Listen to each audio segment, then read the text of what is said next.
India was home to more Muslims than any other country on earth. Yet here, they were a minority.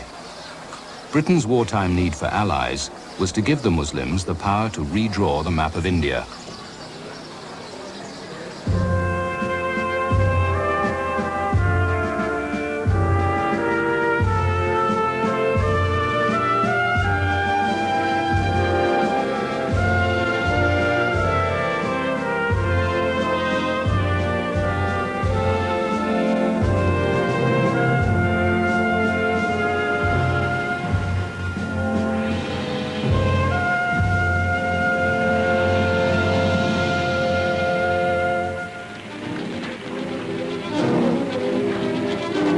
Hideous sight of a fire-swept Burmese town by night. The awful result of a Japanese attack on a completely undefended town from which the population fled as the place is gutted by wholesale fire.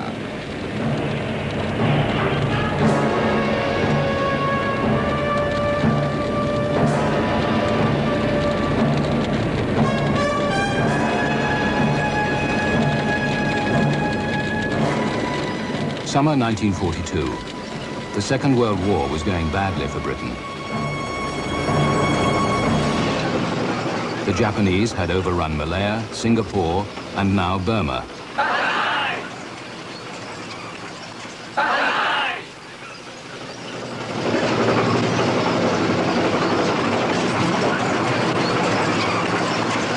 The war had reached the frontier of India.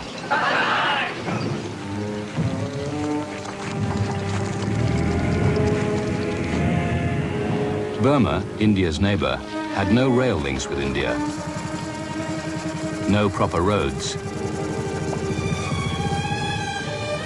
British troops, with no experience of tropical warfare, were forced into a long retreat back into India.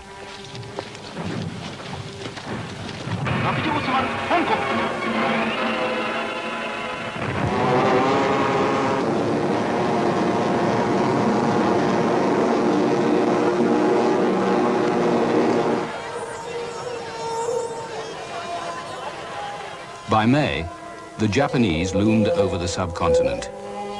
In 1 week, they sank 100 ships off the east coast. Their bombers terrified India's eastern cities. When the raids came, the Japanese had carrier-borne aircraft who attacked Ceylon, and we had a squadron of Hurricanes and no Spitfires. I remember talking to the officer who commanded this squadron, and he told me that after that he hadn't got one Hurricane that could take the air. There was really absolutely nothing at that stage at all. If the Japanese had had the strength to march into India, you know, there was nothing to stop them. India had 8 anti-aircraft guns. Invasion was expected daily. 1 million people fled Calcutta. Wavell came in, Commander-in-Chief, and he stood in front of the map.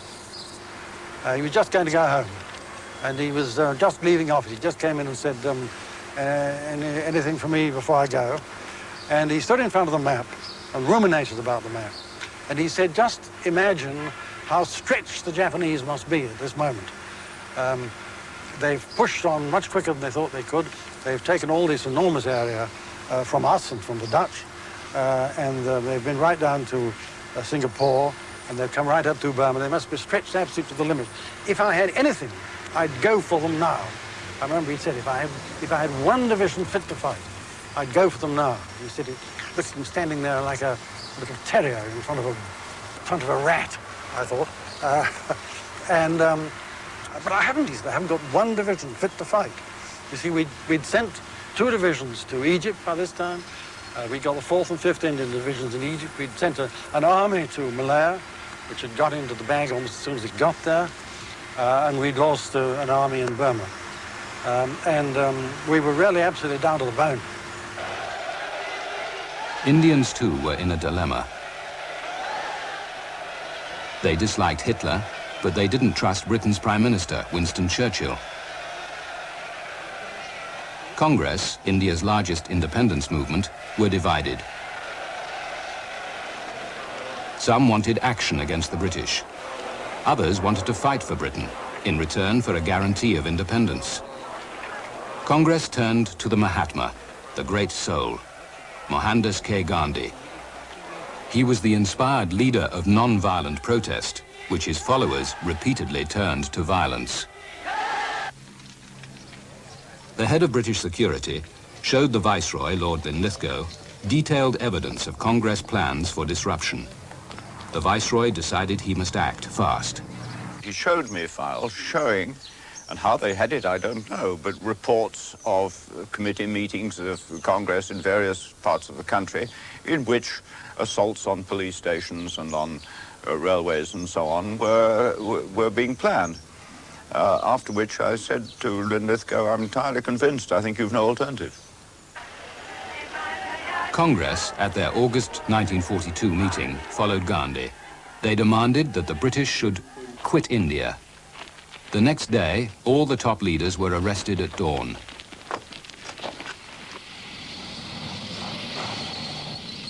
Overnight, the head and shoulders were chopped off India's largest political party. Young congressmen woke up not knowing which way to turn. I rushed to have telephone talk.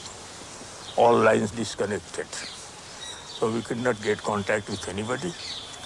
In the early morning, we walked up to the roads. We found all the roads deserted. Went up to some extent on the Kalwa Devi road, and people were moving. And then we learned that all our leaders have been arrested, and Gandhiji has been given the message that every worker is a leader by himself. He has to take action as he thinks. Gandhi's followers wanted to hear his instructions, but his final words before his arrest only confused them. Each man his own leader, do or die. The British must leave India, if need be, to God. If that is too much, then leave her to anarchy. On August the 9th, 1942, as Gandhi and the Congress leaders were arrested, rebellion erupted in the north of the country.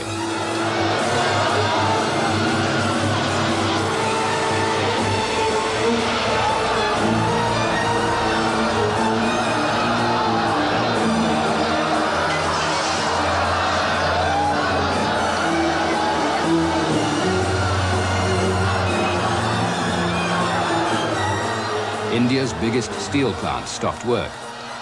And after the burning down of a parachute factory, a worried viceroy wrote to Churchill about this widespread sabotage of our war effort. If we bungle this business now, we shall damage India irretrievably as a base for future Allied operations. In late August, telephone lines were cut between the commercial capital, Calcutta, and the government at Delhi.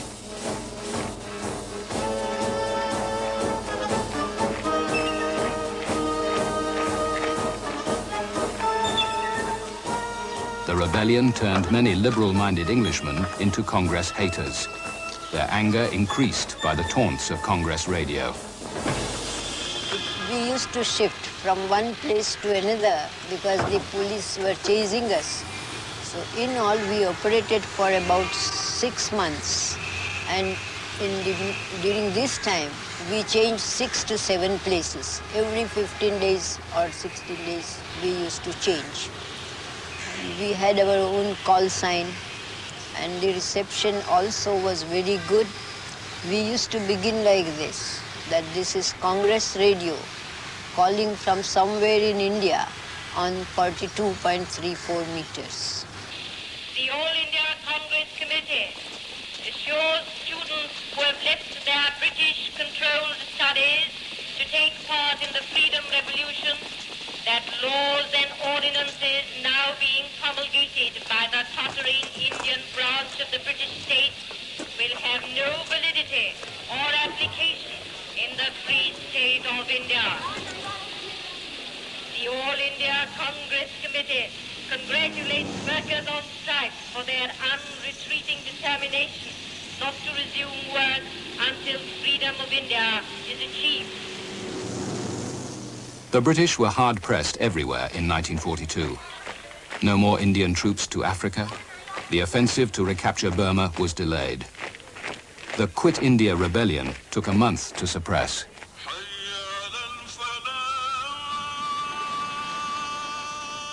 Most British now hated Congress. They were not alone. Muslims feared and loathed both Congress and the 300 million Hindu majority. The Muslims now became Britain's ally in the war. Britain's about-face, playing the Muslim card, was to change India forever. There's no doubt that the British at that time were pretty angry with the Congress and the Hindus, and pretty friendly with the Muslims. It's understandable, the Muslims were helping. Although they never officially supported the war effort, they were in fact helping, and the Congress were not. And naturally, the ordinary Britishers said, to hell with the Congress.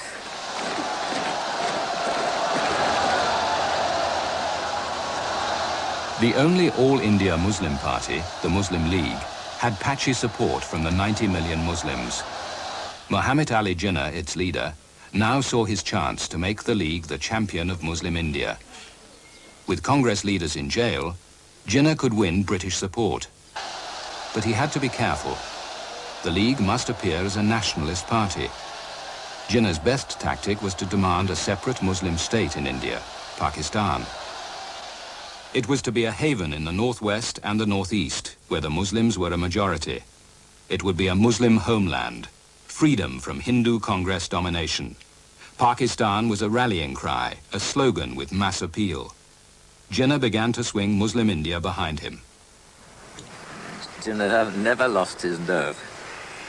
But on the more general field, his great strength was his complete intransigence. His philosophy of life was never compromised. If you start giving way at one point, you give way everywhere. Fight the walls, fight the battle on the ramparts, not on the citadels. And that, of course, very often meant being unreasonable. But I think if Jinnah had spoken frankly, he said you have to be unreasonable in order to get your own way. Jinnah got his way more and more. He was determined that the Muslims of India would show a united front for the League and Pakistan. That suited the British. They too wanted the Muslims united. But behind the war effort,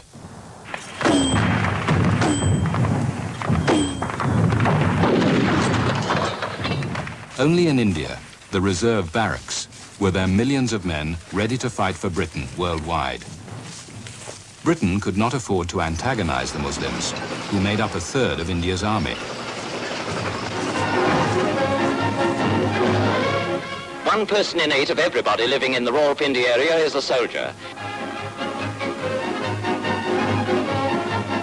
So the Premier of the Punjab, having thanked them for what they've done for the country, told them what the country was going to do for them.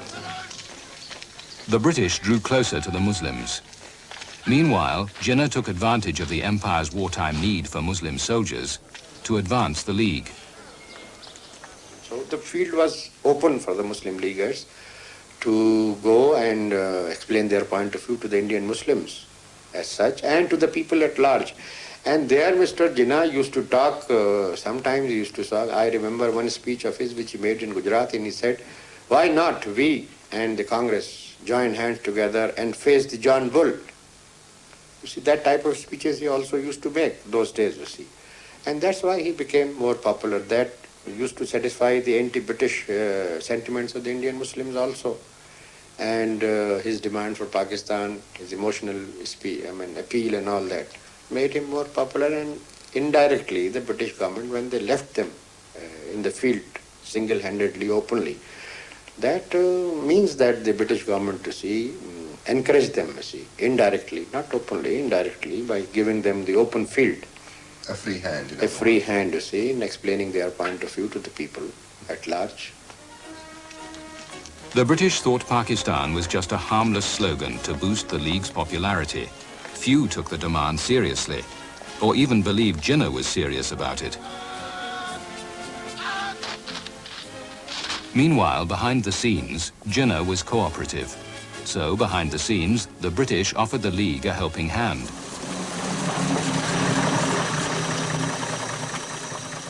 Jinnah now growing in popularity, sent his number 2, Liaquat Ali Khan, to talk to the British.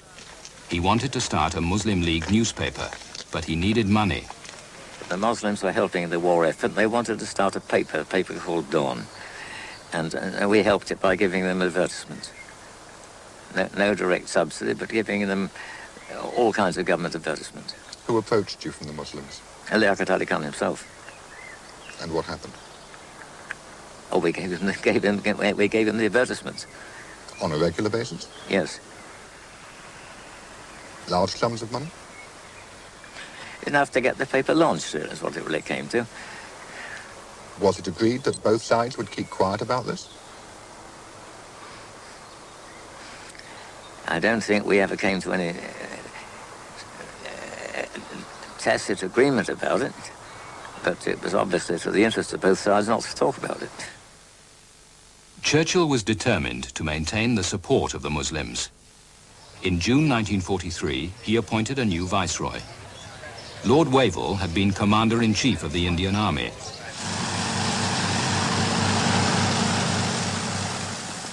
Wavell immediately gave Churchill a surprise. The war was now going well.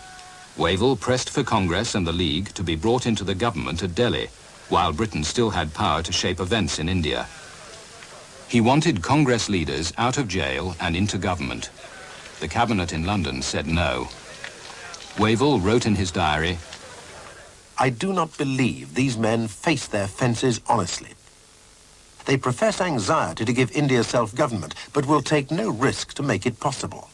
The cabinet is not honest in its expressed desire to make progress in India." Wavell soon released Gandhi from detention. He was sick and his wife had died.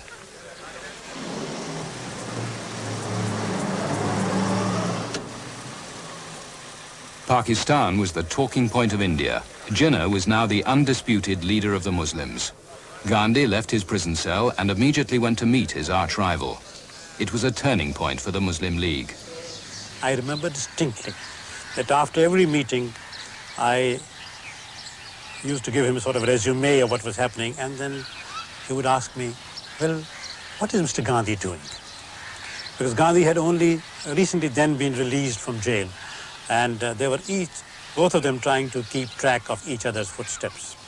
So that made me aware of the fact that Mr. Jinnah was always very keen to know every move, every step that Gandhi took, every word that he uttered, every little statement of Gandhi was kept recorded, pasted in a separate scrapbook.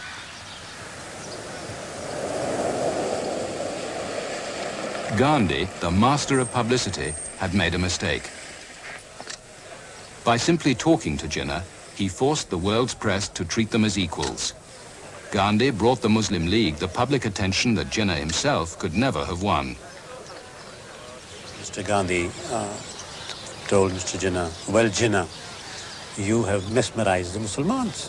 He said, so what? You have hypnotized the Hindus.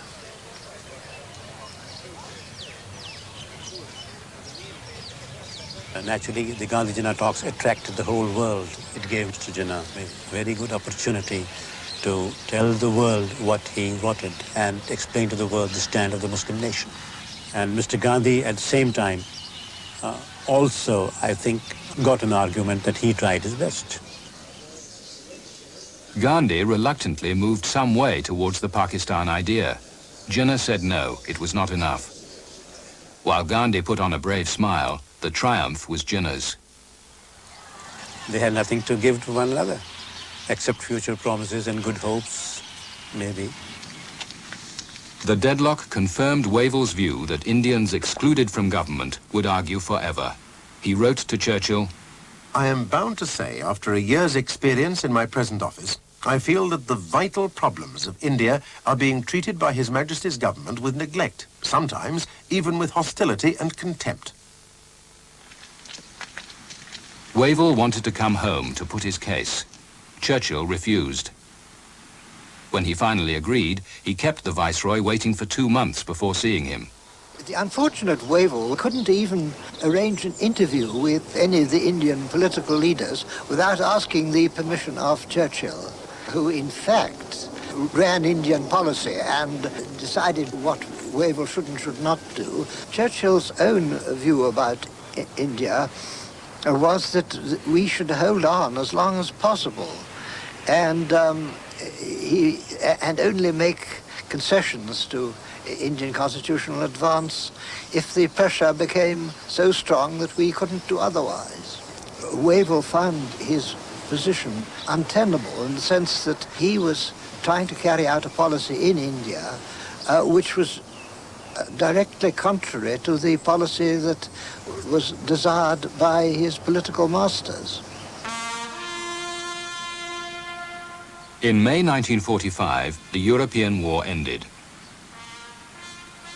Churchill faced a general election in Britain.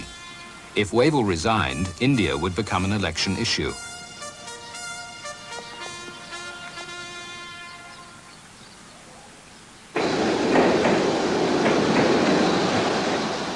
So Churchill let Wavell release the rest of the Congress leaders from jail and invite Indian politicians to a conference to discuss a new government in Delhi that would prepare the way for independence. Churchill's wartime policy had weakened Congress and helped unite the Muslims behind Jinnah. Congress emerged to find the Muslim League on the move.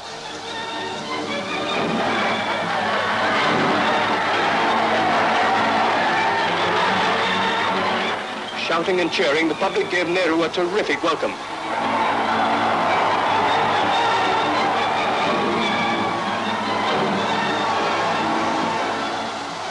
Nehru could still bring out the crowds, but he knew that Congress was now a rusty machine. He started at once the difficult task of rebuilding the party, both its membership and organization.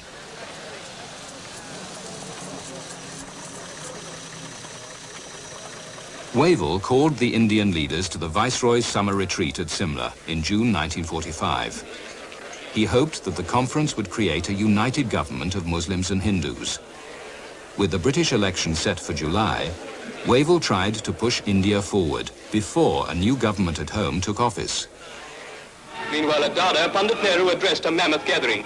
History was in the making. Indian leaders were about to discuss a plan which was calculated to change India's destiny and place her more prominently on the map of the world.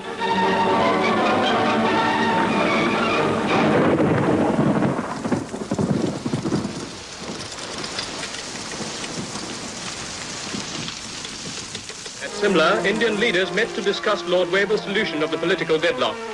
Mr. Gandhi, invited by Lord Wavell for a preliminary discussion, arrives by car and enters the compound of Nanaville, residence of his hostess, Rajkumari Amrit Kaur.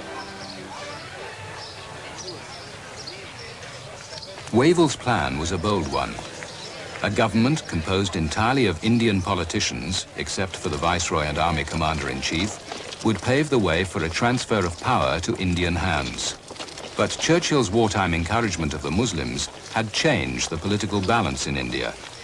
All eyes were now not on Gandhi, but on Jinnah. Simla's citizens turned out in large numbers to cheer the leaders whose deliberations would mold India's destiny. Mr. Muhammad Ali Jinnah, president of the Muslim League, met the Viceroy soon after Mr. Gandhi. On that fateful day, many wondered what stand this brilliant lawyer would take. The atmosphere was charged with expectancy. He felt that the Muslims were the weakest of the three. The British held the power, they held the strings of power, the Hindus held the majority. So if there was a democratic system in a free united India, the Hindus would gain everything. So the Muslims could not sort of afford to annoy both.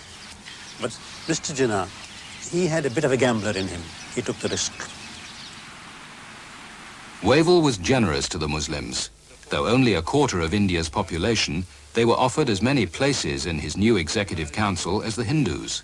The proposed new council would represent the main communities and would include equal proportions of caste Hindus and Muslims. Congress accepted this, despite their overwhelming majority in the country. They hoped for a share of real power at last. Jinnah then dropped a bombshell. He said only League Muslims could sit in the Viceroy's council. But Congress too had Muslim members. Its president, Maulana Azad, was a Muslim. Jinnah said even he must be kept out. His audacity shocked everyone. Mr. Jinnah spent 3 hours explaining to me the Muslims are a separate nation. As a separate nation, they require a separate homeland and they have a separate party, that is the Muslim League. The Hindus are a separate nation, they want a separate homeland, they have got one party, that is the Congress. The moment I give in to the view that the Muslims have different views about the fate of India, that there can be a representative, a genuine popular representative of the Muslims who is not a Muslim leaguer and not committed to Pakistan, then I give up my whole strength as the third force in India. And I completely understood that point. His strategy at that time was to get the Congress to acknowledge this fact that the Muslims were represented by the Muslim League and that the sole authoritative representative body of the Muslims of India was the Muslim League. But the Congress was not willing to do it. The Congress, of course, had its own reasons because of its nationalism and because Maulana Abul Kalam Azad, who happened to be a Muslim, was the president of the Congress, so they found it very difficult. And Mr. Jinnah's main aim in the 1945 talks with Lord Wavell was to establish his sole authoritative capacity. Congress leaders argued that millions of Muslims supported them. Jinnah's claim to represent all India's Muslims had no basis. The reason was very simple, because all the Muslims of the country did not accept Jinnah as their leader. And so long as there were Muslims who did not accept him as their leader, it was not honest on our part to accept Jinnah as the sole representative of the Muslim community in this country. Congress insisted on the freedom to nominate anyone. Wavell agreed that Jinnah's demand to choose all the Muslims was unreasonable, and he rejected it. Jinnah then refused to join the council. Wavell knew that a council without Jinnah would be vetoed by Churchill, so Wavell could do nothing. Jinnah had a veto. They tried to overawe him, they tried to browbeat him, they tried to threaten him, they tried to purchase him, but he proved impervious to all threats and all inducements, which proved to the Muslims generally that he was a man who cannot let them down. And he was therefore their only leader, accepted leader who should be followed right to the end.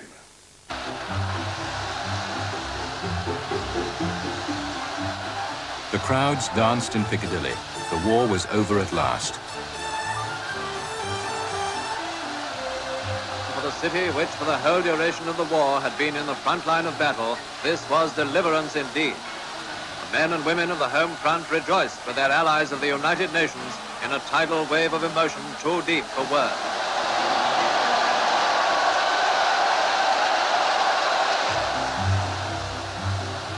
The British could now turn their attention to home affairs.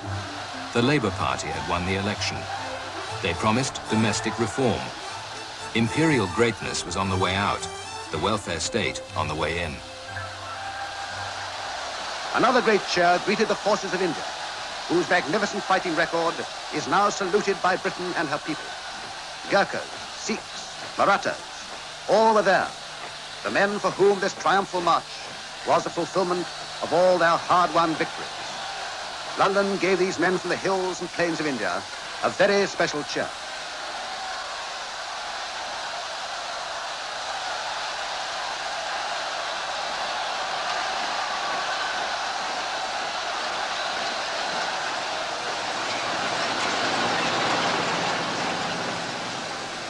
Hopes were high that India might now be cut loose from the empire. In July 1945, Clement Attlee became Prime Minister. Labour's promise that India would be given her independence seemed close to fulfilment.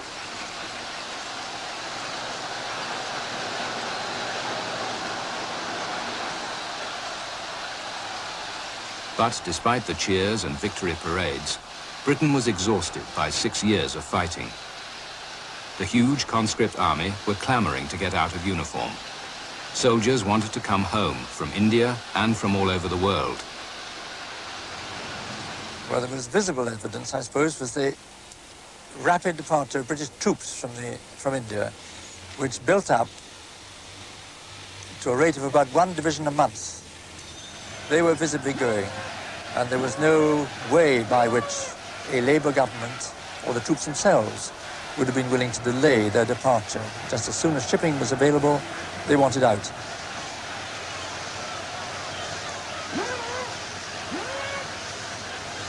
So you're talking of a crumbling of the British element of force, the British element in the administration, the Indian police. This would produce impossible tensions and was not a thing we could rely on carrying forward. The new Labour government wanted to leave quickly. Britain was proud of the unity the Raj had imposed on India. Congress wanted the country to stay united, but Jinnah demanded Pakistan, which meant partition. Many millions of Muslims were now behind him. Just how many, the government in Delhi did not at first realize. When I got there at the end of, in the autumn of 45, I was astonished when I was asked, what about this Pakistan demand? Is this to be taken seriously? And I said, yes, it is, in my opinion. And I was surprised at the fact that that reply caused some astonishment. Because to me, it was perfectly obvious, coming from this very Muslim part of India, as it then was, the northwest frontier, there was an insistent demand building up for Pakistan. It wasn't yet final, but it was very strong and it was there. Attlee decided to test this demand by elections.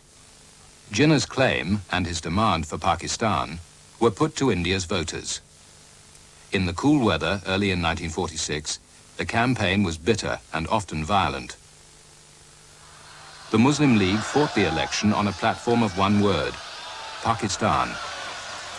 There's no doubt about it. At that time, the atmosphere was very much, it had swung very much in favor of Mr. Jinnah as far as the Muslims were concerned.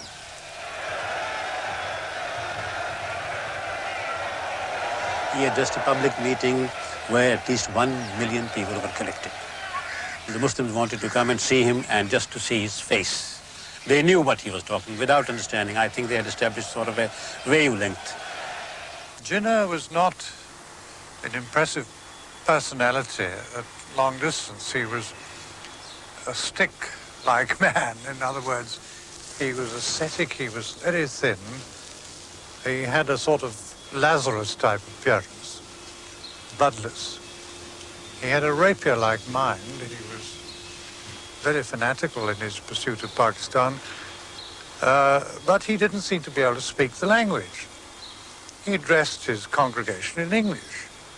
Not more than 0.5% could have understood English, but not a single man uttered a word. You couldn't hear a pin drop. Mr. Jinnah, wherever he went, was taken in royal processions. People would organize receptions, setting up huge canopies and organizing parties, receptions. The election split India. Congress did spectacularly well, but the League won nearly 90% of the seats reserved for Muslims. Attlee knew that this success would make Jinnah even more difficult to handle. 2 months later, the Indian Navy mutinied.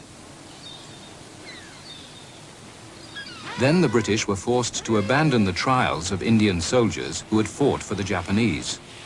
British control was slipping. Attlee decided the time had come for London to take charge of events. He told Sir Stafford Cripps, an old India hand, to go there immediately, with A.V. Alexander and Lord Pethick Lawrence, the Secretary of State for India.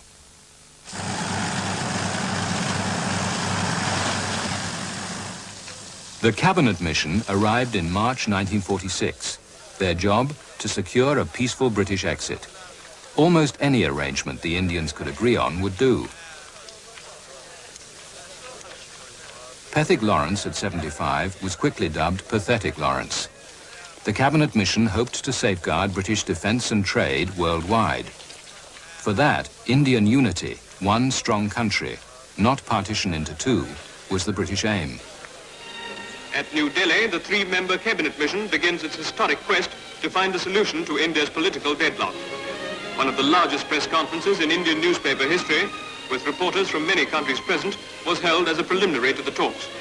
Lord Pethick Lawrence, in his opening remarks, underlined the principles which would guide them during the talks. Britain's need was urgent.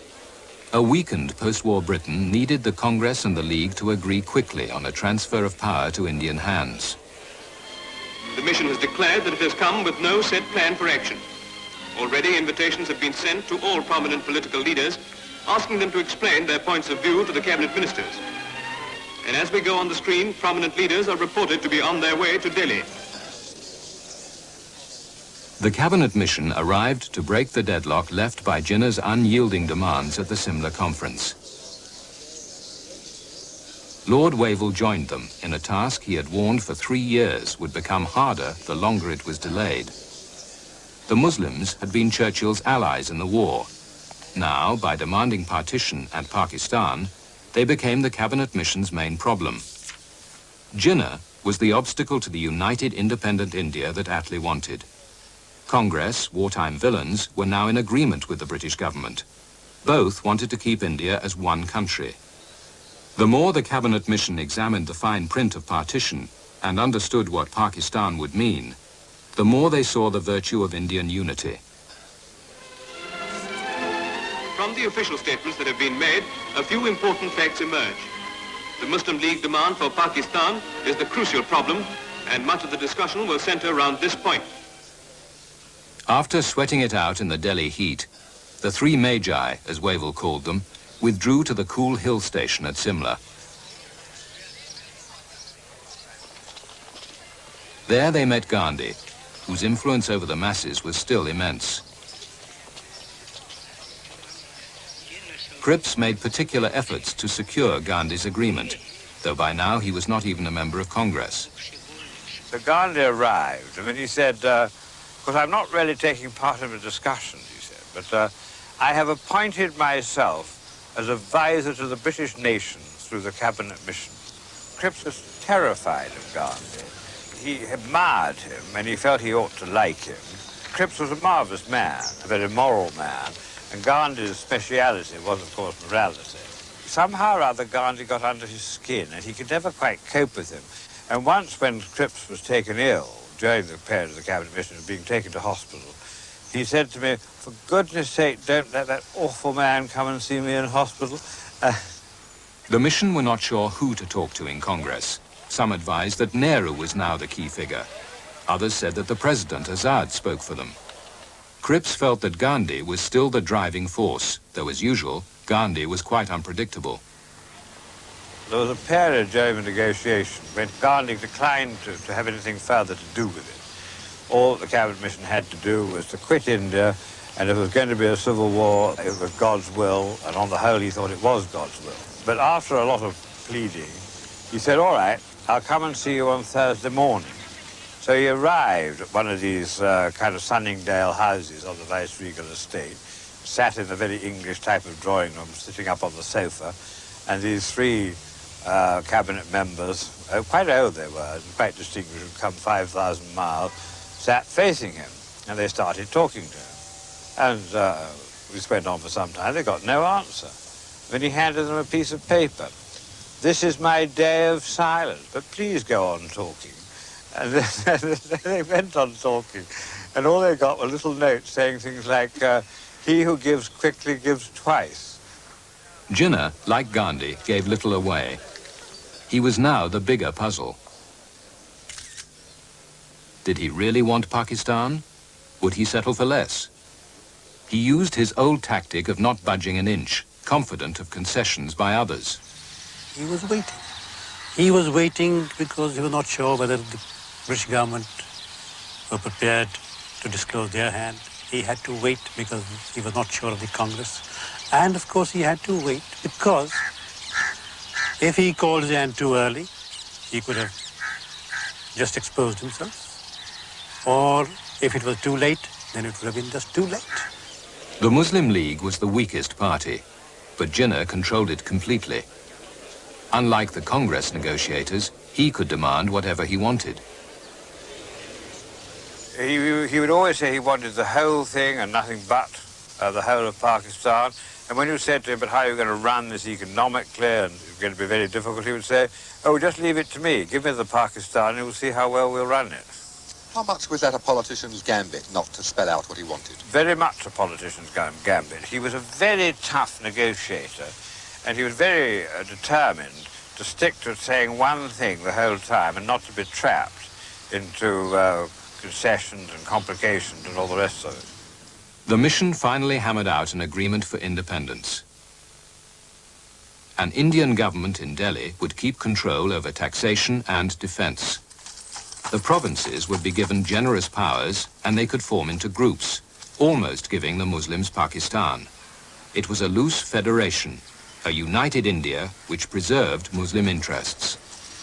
And it very nearly worked. You see, for 24 hours or more, both Congress and the Muslim League had accepted it. And I said to Jinnah, well, at least you've got some way. He said, but how can I say to my people, this is Pakistan? I said, well, you can say to them it's the first step anyway, and you'll see how it works. And so he said, all right, I'll buy that, and he sold it to them. Jinnah's agreeing to a united India was a surprise. When the cabinet mission made plain Britain's determination to quit, he dropped his demand for Pakistan. What he had won was a larger share for the Muslims in the government of united India than anyone had thought possible. Congress leaders, especially Gandhi, thought he had won too much. Then I was asked to go and see Gandhi, and Gandhi said to me, oh, he said, you're a very mischievous man, you're a lovely man, actually, very funny. He said, you have a system in England whereby Parliament passes the laws, but the courts interpret them. And they may say that what Parliament think they have passed is not at all what they have passed, and alter the law. He said, well, he said, I've been applying my aged lawyer's brain to this document, and I don't think it means what the cabinet mission thinks it means. And then we knew we were done for. Congress acceptance did not last long. They tried to change the terms. Nehru and other Congress leaders made statements that amounted to rejection. But Jinnah had committed himself to a united India. He had given up Pakistan. When Congress backed away from the cabinet mission plan, Jinnah was convinced they were out to double-cross him.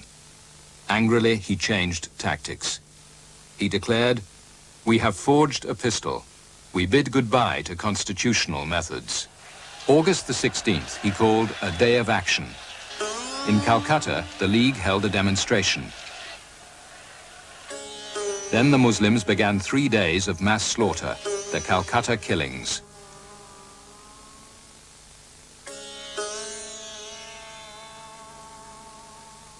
Hindu retaliation was swift and bloody.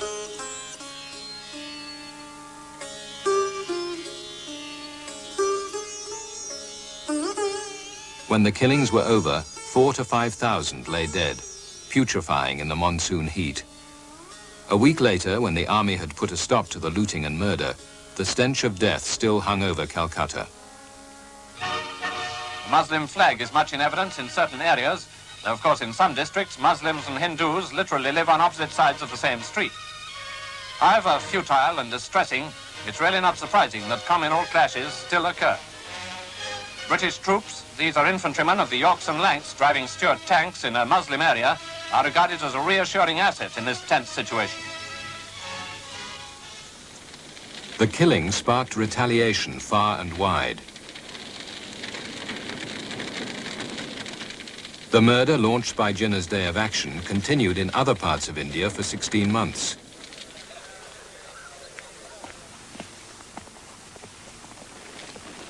Attlee knew that he had to propel India forward to independence before anarchy engulfed the whole country.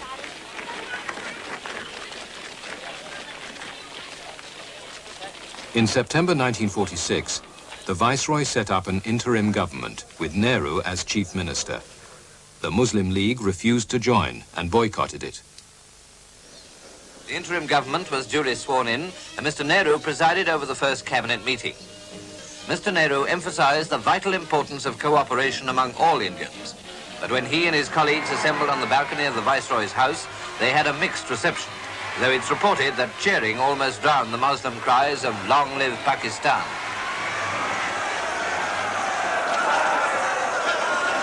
The following month, the League reluctantly agreed to join.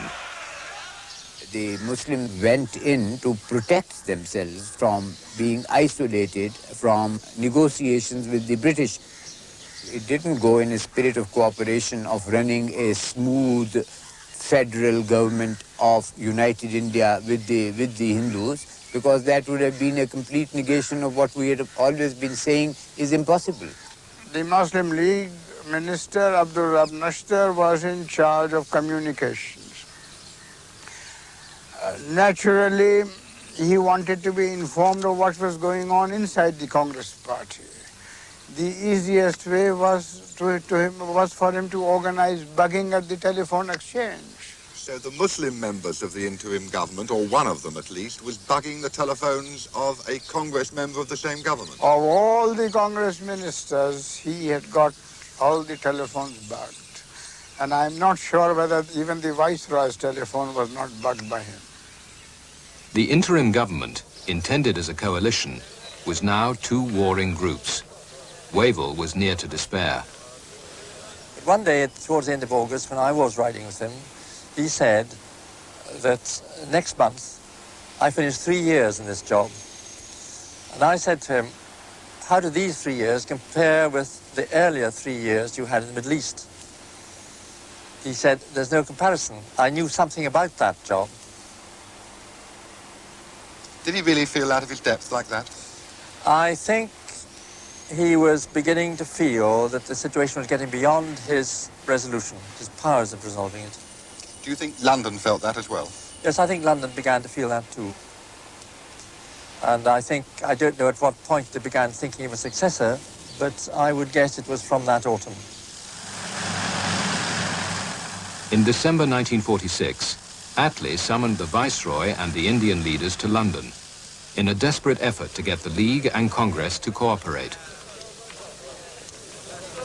I am very happy that I am at this function, and already I've had the opportunity of meeting some friends, and I might yet find more friends, but you give me no time to do anything else.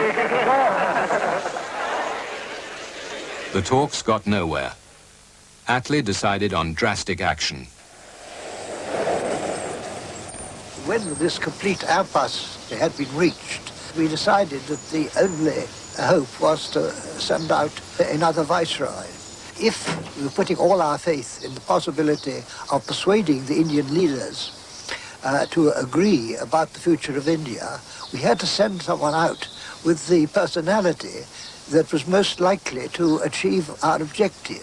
There were two telegrams. There was a first one which explained that there was going to be a new viceroy and certain of the practical details about it.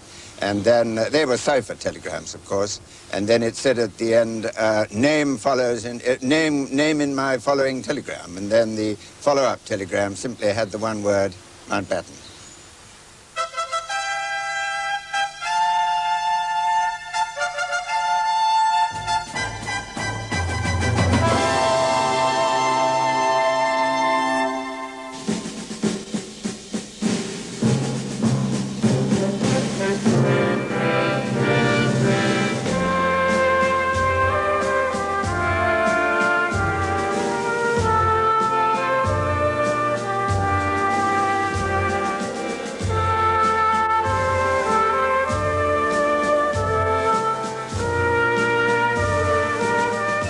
The program you can't afford to miss returns to ABC this Wednesday at 8 o'clock.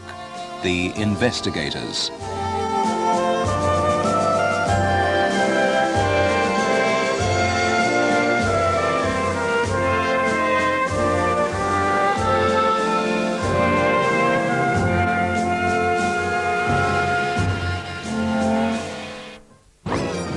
As a wave of killing swept across North India, Britain announced the date of her departure. The Raj would end in just 16 months, June 1948. For the overstretched British of the Indian police, the Indian Empire, after 150 years, could not end fast enough. Certainly I was almost at the end of my tether.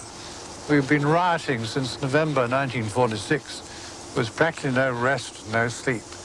And day after day, there was one crisis or another to deal with. Muhammad Ali Jinnah led 90 million Muslims, a quarter of the population, who feared Britain would hand them over to the 300 million Hindus. The Muslims dreaded a Hindu Raj. Civil war now threatened. I felt that we were stretched to the limit of our resources, and my police were having to operate in such appalling conditions. And there were mob confrontations, and I got terribly worried about my police, because whereas before all this boiled up, it was anti-British.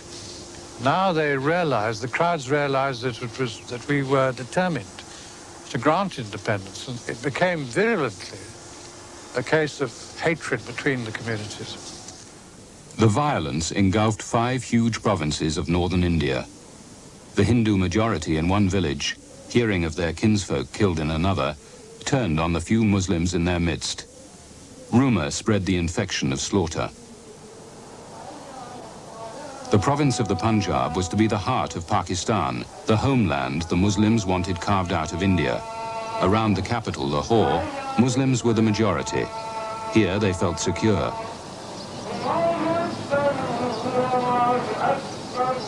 But the east of the Punjab was dominated by Sikhs. They had a warrior tradition and were close allies of the Hindus. Sikh fear of being swept into Pakistan now raised their hatred of Muslims to a frenzy. The smell of death hung over the Punjab. As the British prepared to go, the killing threatened to become organized mass slaughter. My Sikh and Hindu police were being singled out by the Muslim mobs for violence. And in fact, they came along to me saying, you British and your Muslim police could do what they like to us, but we're not going to have your Hindus and Sikhs. We won't answer for the consequences. So it was a very worrying situation, because we were a thoroughly integrated force. Labour Prime Minister Clement Attlee decided that he must himself take charge. Attlee had one objective: Britain must quit India. The mood of the government at home was to decolonialize. So far as I was concerned, I was impressed by the fervor of the nationalist movement in India, and I thought, if there's no disposition at home, and it just wasn't on in the political climate of the times to maintain our rule in India by force, the sooner we got out, the better.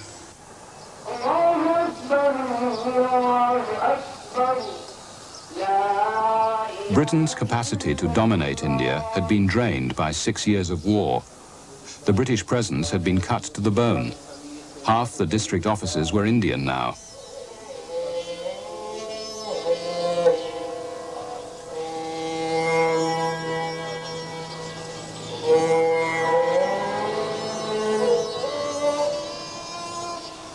With the violence between the two communities, Hindus and Sikhs on the one side, Muslims on the other, getting worse, the British felt it was essential to go quickly before they totally lost control.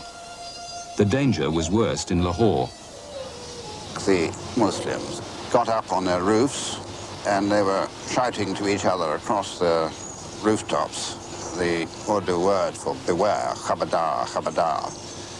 This sounded almost like a pack of jackals. I think people were simply scared to death.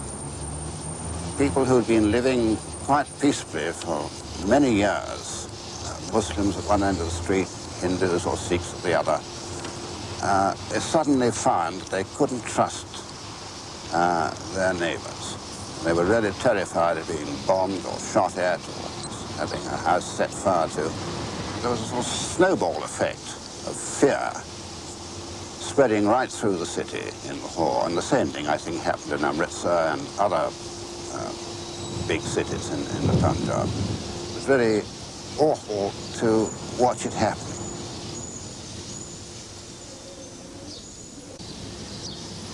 I personally saw a lorry load of corpses. There were women who had been stripped naked, appallingly mutilated, and left on the side of the road in Lahore city.